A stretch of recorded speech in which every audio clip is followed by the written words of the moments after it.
Good evening. Welcome to the evening news. I'm your host for tonight, Catboy Kunhua. In the news.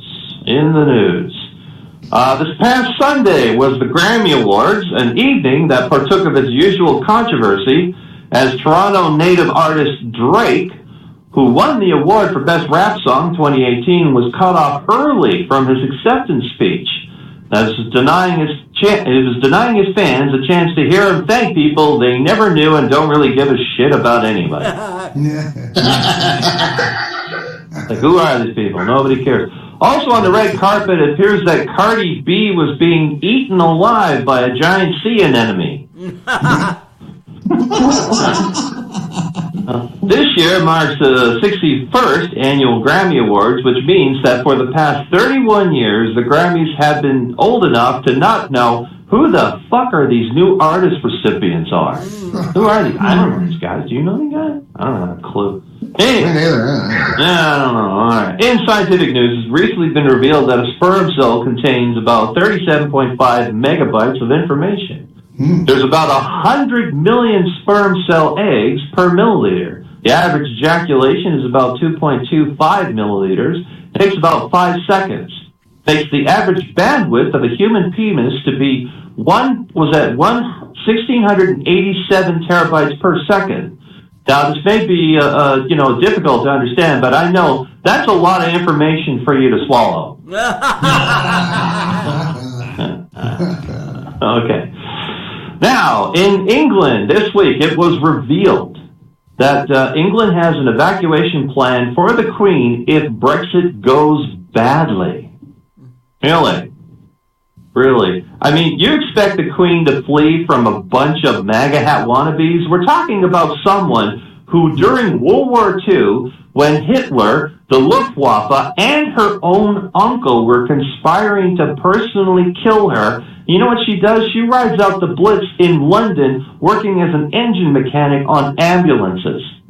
All right. And she's going to flee from Brexit. Look at that photo. She's like, there's your problem right there, your alternator and your distributor assembly's missing. Yeah, that's what happens when you drive this thing into an air raid and you get blown to kingdom come all the time. Gotta fix that shit. Yeah, that's done by Friday. Anyway, if authorities do deem that evacuation is necessary, if Brexit goes really badly, the royal family will gather on the royal yacht, it's seen here, and tour around the Scottish islands. Now, if Brexit goes well, the royal family will gather on the royal yacht and tour around the Scottish islands, because you're basically talking about a vacation. Yeah, that's what your evacuation plan is. It's just a lovely summer vacation. Okay, speaking of vacation, here's an odd story here. True story, by the way. Around the world, a trend is developing among teenagers who are being raised by anti-vaxxer parents. They're getting vaccinated without their parents' knowledge or consent.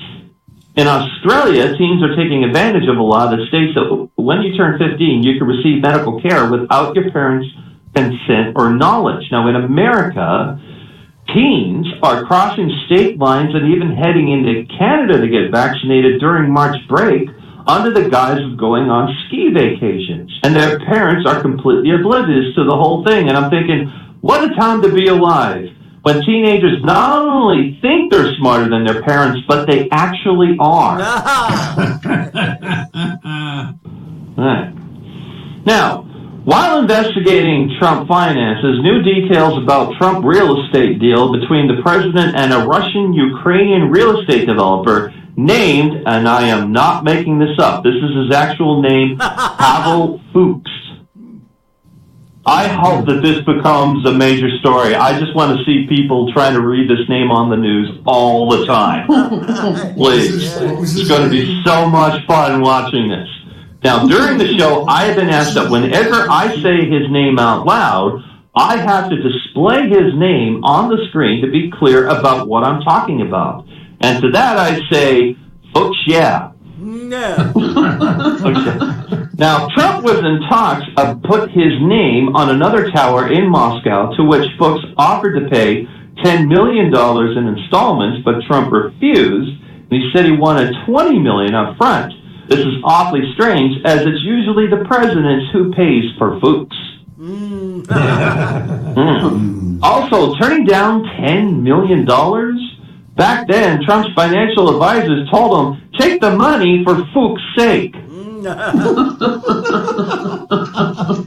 Currently, Fuks is embroiled in a dispute over money he spent to attend Trump's inaugural event and claims has been barred from entering the U.S. The U.S. Department of Homeland Security officials have clearly stated, get the Fuks out of here. Now, in response to that, Fuks has said, there's something that he gives zero of, but he can't remember what it is at the moment. And that's the way you wish it was, and I'm Catboy Kunhua. Yeah.